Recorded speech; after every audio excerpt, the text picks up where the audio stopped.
Hola, soy Federica de Alba de Axpe Consulting y el día de hoy les voy a hablar sobre la fase de planificación y arranque de la gestión de un proyecto. En esta fase, en primer lugar, se realiza una descomposición de tareas. En base a esta descomposición se realizan estimaciones en cuanto a recursos, plazos y costes, y así se genera lo que es la planificación inicial. Si esta es satisfactoria, ya se pasaría al análisis de riesgos, y si no es satisfactoria, pues habría que revisar los recursos, los plazos y los costes, es decir, irnos al paso anterior para volver a generar lo que es la planificación inicial. Si por otro lado, pues como había comentado, la planificación inicial es satisfactoria, se realiza el análisis de riesgos e igualmente es satisfactorio, pues no habría que hacer, habría que pasar ya a lo que es el desarrollo del proyecto. Por el contrario, si el análisis de riesgo no resulta satisfactorio, habría que realizar acciones correctoras, de manera que volveríamos a realizar una nueva planificación inicial. A continuación, pues voy a ir explicándoles uno a uno cada una de estas tareas. En cuanto a la descomposición de tareas, utilizamos o se utiliza en nuestra empresa lo que es la estructura de desglose del trabajo, EDT, que se llama Work Breakdown Structure. Dentro de esta herramienta, pues, se organizan las actividades por niveles, va desde el nivel 1 hasta el nivel 5 y va desde lo más general hasta lo más específico. Es importante esta descomposición de tareas o esta herramienta porque es lo que nos permite realizar pues, el control del desempeño del proyecto con respecto a los costes, al tiempo, que sería el cronograma, y el alcance del proyecto. En cuanto a las estimaciones, que corresponde a la segunda tarea, sabemos que bueno, las estimaciones es un cálculo aproximado del valor, tamaño o el coste de algo.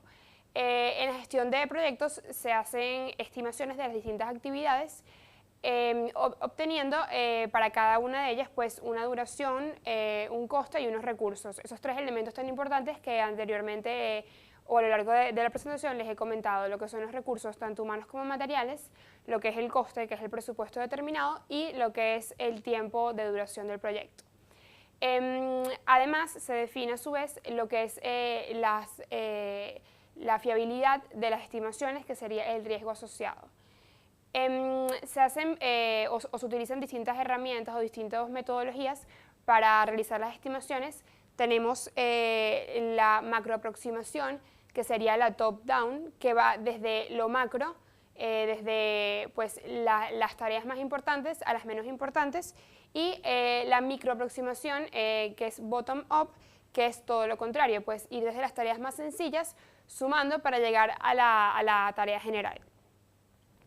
En cuanto a las estimaciones, pues se va a obtener datos que van a ser necesarios y nos van a poder arrojar lo que es el valor máximo, el valor mínimo y el valor más probable para poder, digamos, tener un control de todo lo que son nuestras tareas dentro del proyecto. ¿Qué técnicas se utilizan? Pues se utilizan distintas técnicas, dentro de ellas tenemos el gráfico de Gantt, tenemos listas de tareas, listas de hitos y diagramas de tiempo. Hay dos factores bastante importantes dentro de estas técnicas. Una es la escala temporal, si queremos medirlo en el tiempo, y lo otro son pues las dependencias entre una tarea y otra, ¿no? Existen diferentes dependencias de tareas, por ejemplo, si una tarea debe empezar una vez culminada la anterior o si pueden empezar a la par, ¿no? Digamos que dentro de estas tareas podemos estudiar, pues si queremos una escala temporal en donde se respete lo que es la dependencia o se estudie la dependencia, se va a utilizar lo que es el gráfico de Gantt, ¿no? Nos permite una visualización clara y completa en forma de tabla, como lo vemos aquí, con la coordenada temporal, la lista de actividades, que aquí la tenemos, y la lista de recursos, que en este caso no aparece. Aparece la barra que representa pues, la duración del proyecto, y podemos ver que un proyecto, por ejemplo, la actividad 1, tiene una duración, y la actividad 2 inclusive arranca antes de que haya finalizado o culminado la actividad 1. Por otro lado, pues si nos interesa ver la escala temporal, pero sin dependencia, utilizamos diagramas de tiempo comunes. Y si no queremos estudiar o no queremos tomar en cuenta la escala temporal, pero sí la dependencia, utilizamos lo que se llama el diagrama de red. Y por otro lado, si no queremos tomar en cuenta las dependencias, haríamos una lista de tareas o de hitos que no precisan pues, ni de tiempo ni de dependencia entre una tarea y otra. Vale, en cuanto a la tarea número 3, o a la tercera tarea, tenemos lo que es la planificación, ¿no? Dentro de la planificación nosotros utilizamos el diagrama de red y el método de la ruta crítica. ¿Qué es esto de ruta crítica? Pues nosotros tenemos un inicio y un final del proyecto y tenemos cada una de las actividades para poder llegar a este final. La ruta crítica constituye la ruta más larga que podemos observar claramente en el diagrama de red, como es esta, y determina el tiempo más corto que podría llevar completar un proyecto con éxito. Dentro de esta ruta crítica no hay holgura, que quiere decir que es la cantidad de tiempo que puede retrasarse una actividad sin retrasar la finalización de un proyecto. No hay holgura porque se ve que cada actividad empieza justamente al culminar la anterior. Podemos ver aquí, por ejemplo, en esta ruta que sí hay holgura. También es importante conocer que hay hitos que pueden marcarse dentro de lo que es el diagrama de red, que serían como puntos de control, ¿no?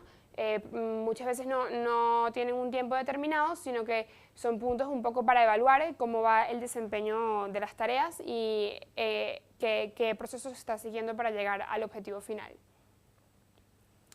Finalmente, la cuarta tarea es el análisis de riesgos.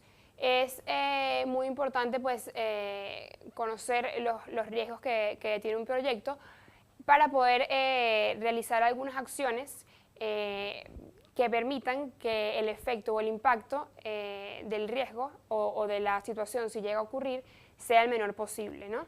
Y para poder evitar esto, pues es importante conocerlos, ¿no? Tenemos dos aspectos bien importantes, que es la probabilidad y el impacto, ¿no? La probabilidad sería la probabilidad de que un riesgo ocurra y el impacto que tendría este riesgo si llegara a ocurrir, ¿no? Evidentemente, si tenemos una alta probabilidad de que un riesgo o que un escenario ocurra y el impacto es fuerte, pues es una zona roja, como se muestra aquí en esta matriz, y es, digamos que una alerta muy importante de la que hay que estar pendiente durante todo el proyecto, ¿no? Si, por ejemplo, tendríamos una probabilidad intermedia o media de que ocurra un evento y el impacto sería alto, pues tendríamos un color ámbar, que quiere decir que hay que tomarlo en cuenta, pero no es, digamos que tan negativo. Y si la probabilidad de que ocurra un evento riesgoso es baja y el impacto también lo es, pues sería una zona verde, es decir, que en realidad no habría que preocuparse mucho de esto.